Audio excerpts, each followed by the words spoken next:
Minerva, and today I'd like to share with you a sew along for this little vest top with the pleated front and the side vents, and it's from pattern number 6035 and it's a new look pattern. Now, should you be interested in the blazer or the skirt from this pattern, they will feature in separate sew-alongs, so please keep your eyes open for those. So today, when we make the top, we are going to be using this John Caldor Crepe. Now this is Prestige White and it's available in 23 colours, so there are plenty of options to choose from. It's 100% polyester, it's 150 centimetres wide and it's a medium weight. So it will be perfect for this little top.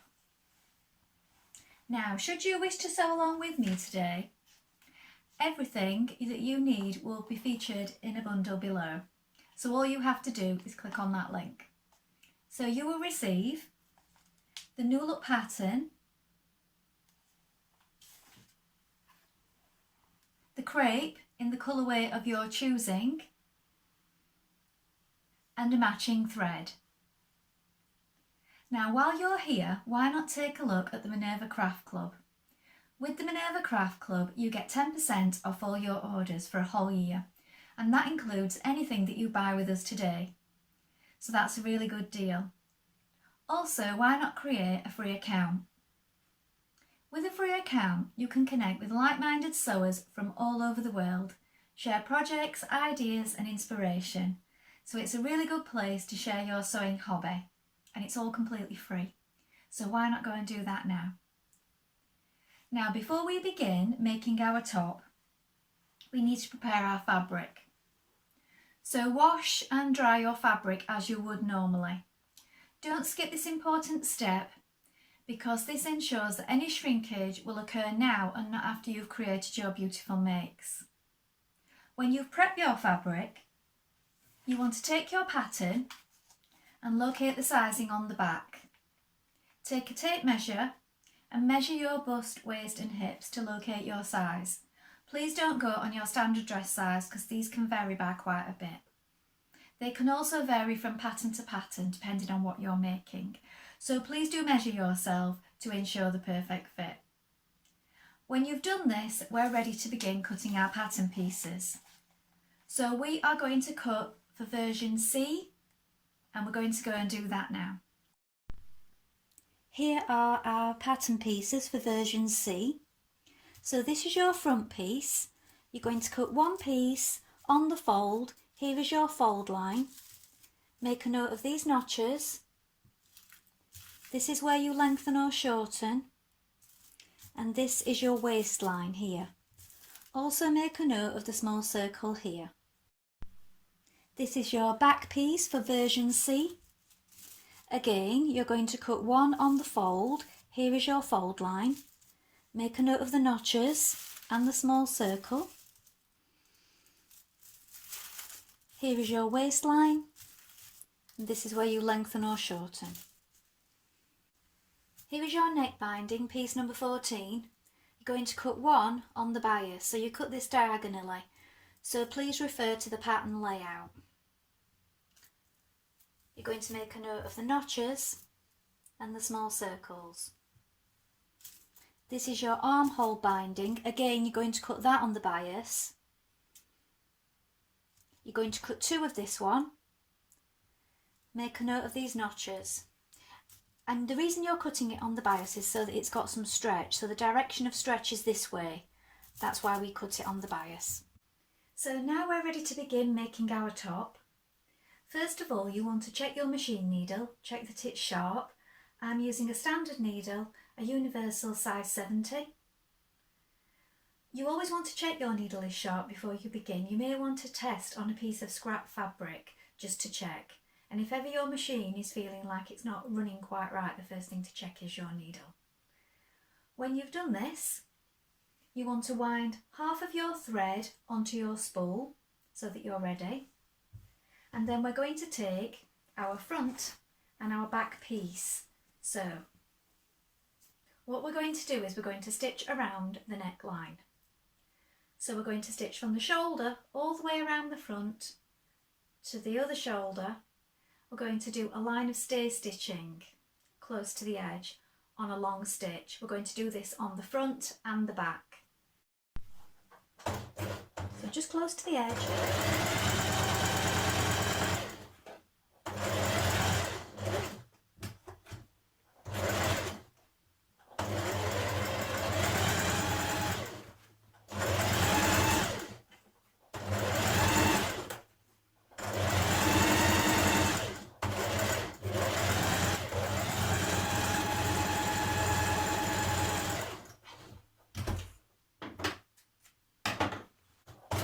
And on your back piece also do the same line of stay stitching around the neckline.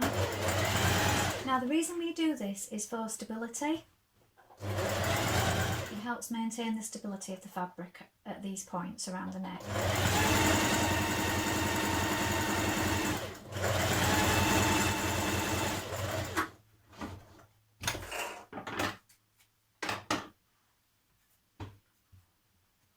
Next, you're going to take your front piece and in the 1 centimetre seam allowance around the neck, so it's 1 centimetre around the neck, you're going to do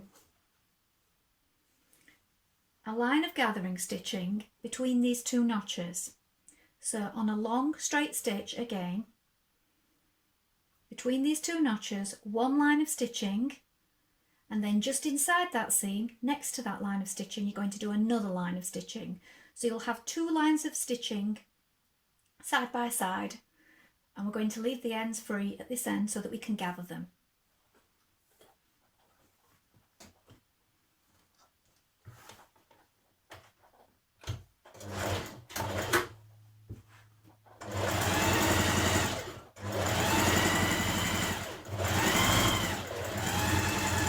So don't back tack at this end, let that run free.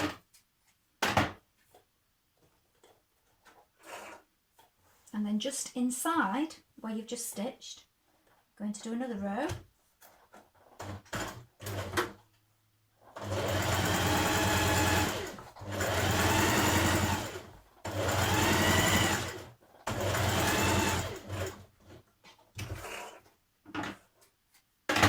Now lay your back piece on top of your front piece with right sides facing. I have a pin here and a pin in this piece. This is to remind me which is the good side and which is the wrong side of the fabric. Sometimes when you have a plain fabric, it can be hard to distinguish between the two while you're working on it. So sometimes I do this to remind me, and then I can just pick them up quickly. So right sides facing, match your shoulders at the notches and add a pin here.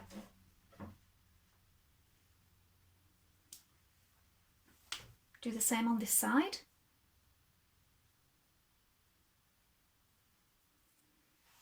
And with a 1.5 centimetre seam allowance, you're going to stitch at the shoulders.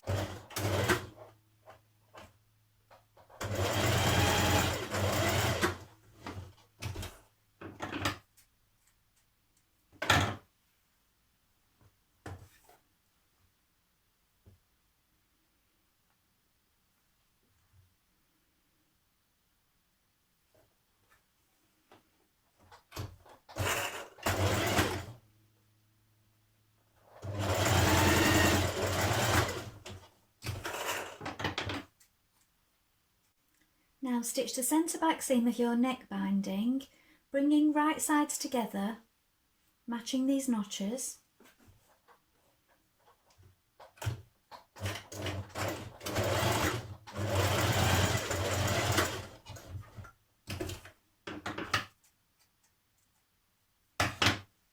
Then on the unmarked edge, so not this edge where you've got your notches, but the unmarked edge, you're going to press under 1 centimetre. Now you're going to pin your neck binding to your top, so your centre back seam of your binding matches your centre back of your top. So your pressed up edge is here at the bottom, and you're matching the other side which you've not pressed. So bring right sides together, match that centre back point first. If you've lost your centre back, fold it in half at the seams and make a little notch there so you know exactly where it is. Pin that point first. Then the little dots match the shoulders. So finish off your shoulder seams if you haven't already. Open that up, match the dot here, pin that in position, and on the other side. So if you do these points first,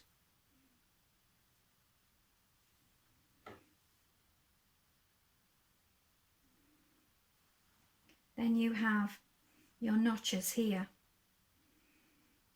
So pin your notches first on either side. Then when you've done this, you can pull up your gathering stitches. Now you also need to mark that centre point with the centre front as well. So find the very centre of that bit by notching it, by bringing those two points together and making a small notch at the front so you know exactly where the front is. So those are my two side notches that we gathered between. You're matching those with the notches on the binding. Here is the centre front point of the binding. Here is my top. So I'm going to bring those two notches together now. And I know that this is the centre front. I'm going to make another little snip. And that point there where my pin is, I know that needs to be there. So I'm going to take that pin out, put it there, before I pull my gathering stitches. And now I'm going to pull my gathering stitches and make sure that they're even. So if you pull them here and along here, you'll know that you've got the correct amount of gathering stitches on either side. So here I've gathered it and pinned it before I begin stitching. Now you're going to stitch that to your neck.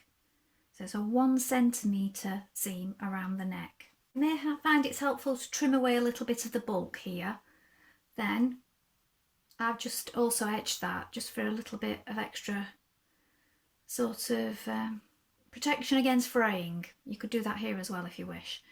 It is going to be encased on the inside though, so you're going to fold that edge that you pressed under now, so it's going to encase this raw edge where your neckband meets your top, and you're going to pin it on the inside like this. So you're going to press it, so press that seam out towards the binding so that it lies flat, then bring that folded edge that you turned under earlier over it so that it encases that raw edge, and then on the right side in this stitch here you're going to stitch as close as you can in that seam so it's invisible.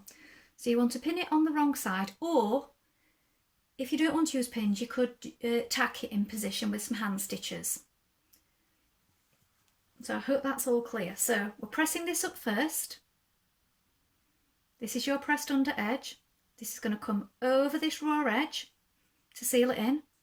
And this is what it will look like on the right side. Pin it on the wrong side and then we're going to stitch in here. So with it either tacked or pinned in place, you now want to top stitch from the right side. So you're working in this ditch here as close as you can to your binding, taking your pins out if you've got them in as you go. Take your time with this. Now with right sides together, you're going to stitch down your side seam, starting from your underarm, matching your notches down to your small circles, and you're going to stop here at your small circles. I've made a notch on mine so I knew where to stop. Again, 1.5 centimetre seam allowance.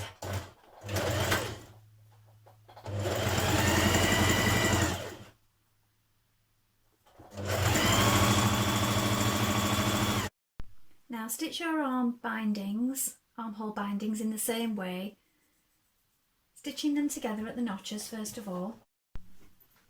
Press under 1 centimetre again like you did on your neck binding.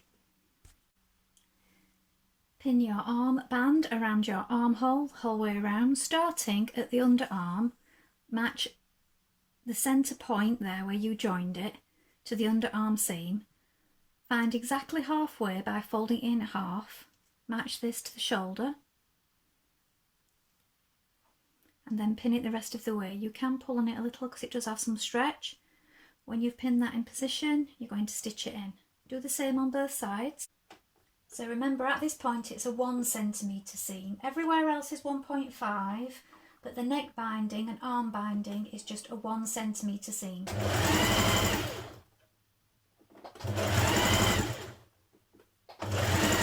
Take your pins out as you arrive at them.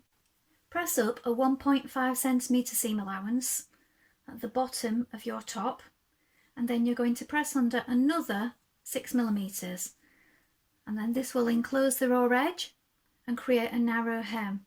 You're also going to press back the seams at the sides because we're going to square that off when we stitch it. So we're just stitching a narrow hem at the bottom.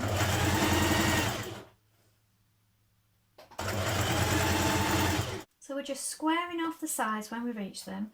You can turn this under as well, but I'm just choosing to leave mine flat. So I'm not turning it under at the vent. You don't have to if you don't want to. And then turn. So it's squared off. And down the other side. So here is the finished top.